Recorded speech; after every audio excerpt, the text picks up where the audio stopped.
दोस्तों नमस्कार। आप सभी कक्षा 12 वाले के लिए हम लेकर आ चुके हैं अर्थशास्त्र विषय का त्रैमासिक पेपर। ये त्रैमासिक का मॉडल पेपर है। इस मॉडल के तौर पर आप लोगों को बहुत सारे जो क्वेश्चन हैं बताए जाएंगे। आप सभी स्टूडेंट्स लास्ट तक वीडियो देखेंगे। एमपी बोर्ड कक्षा 12वीं और विषय आपका अर्थशास्त्र, ये आपका पेपर है। देखिएगा, पहला प्रश्न है, सही विकल्प चुनकर लिखिए में निम्न में से किस अर्थव्यवस्था में निजी क्षेत्र एवं सार्वजनिक क्षेत्र का सह अस्तित्व होता है।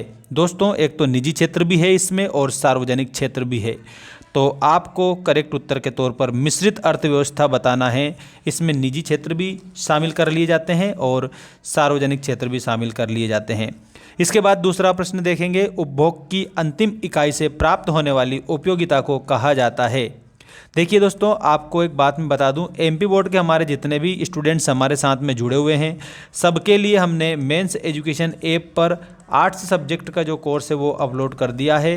तो आप हमारा मेंस एजुकेशन ऐप जरूर डाउनलोड करिएगा, गूगल प्ले स्टोर पर आपको ये मिल जाएगा।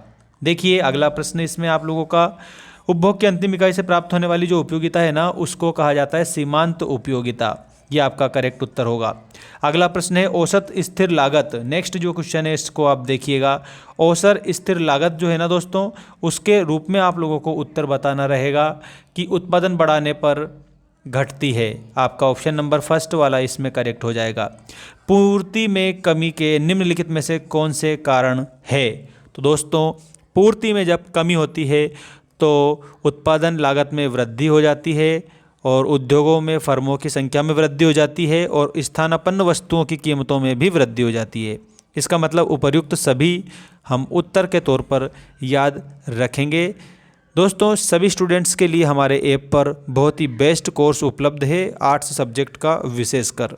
देखिएगा, एक नेक्स्ट क्वेश्चन आप लोगों का, समूह की बनावट पर ध्यान ना देना किस अर्थशास्त्र की प्रमुख समस्या है। तो दोस्तों, ये जो समष्टि अर्थशास्त्र है उसकी ये प्रमुख समस्या होती है। इसके बाद में राष्ट्रीय आय का एक माप है। राष्ट्रीय आय एक माप किसका है, तो देश के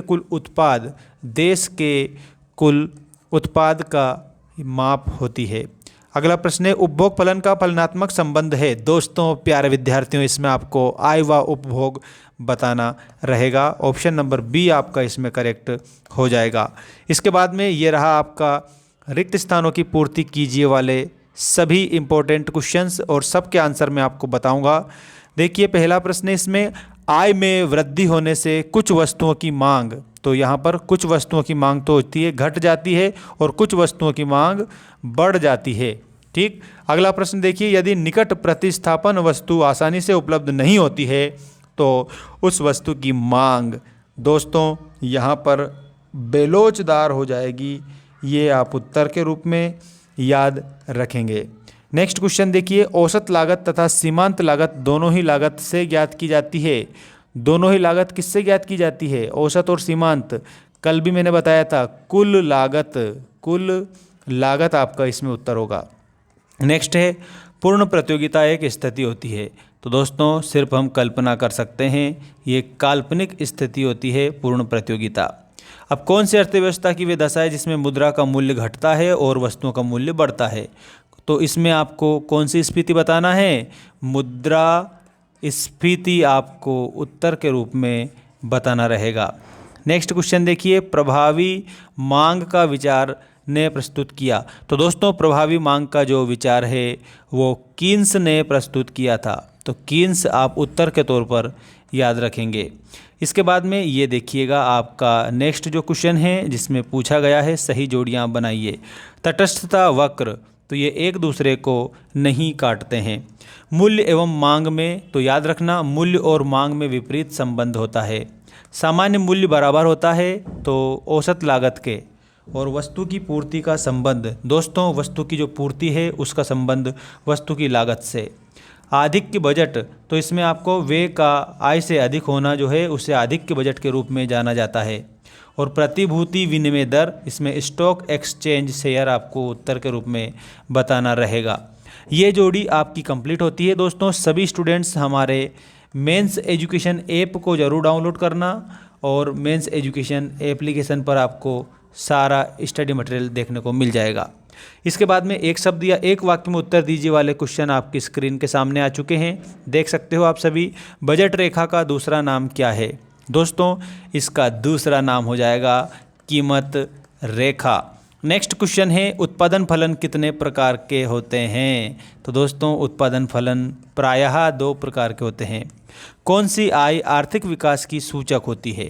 दोस्तों आपको मैंने बताया है वो याद रखेंगे, राष्ट्रीय आय। ठीक है, राष्ट्रीय आय का अध्ययन किस अर्थव्यवस्था में, किस अर्थशास्त्र में किया जाता है? दोस्तों एक बात मैं बता देता हूँ, ये समष्टि अर्थशास्त्र में किया जाता है अध्ययन। समष्टि अर्थशास्त्र आपका करेक्ट उत्तर होगा। पूंजी की सीमांत दर किसके बराबर होती है? तो ये प्रतिफल की जो प्रत्याशित दर होती है उसके बराबर होती है, प्रतिफल की प्रत्याशित दर। और पूर्ण रोजगार हेतु किस वृद्धि की आवश्यकता होती है? तो इसमें आपको किस में वृद्धि की आवश्यकता होती है? दोस्तों प्रभावपूर्ण मांग। प्रभावपूर्ण मांग आपका इसमें करेक्ट उत्तर होगा। बाकी क्वेश्चन हम नेक्स्ट वीडियो में देखेंगे। मिलते हैं नेक्स्ट वीडियो में। धन्यवाद। जय हिंद, वंदे मातरम।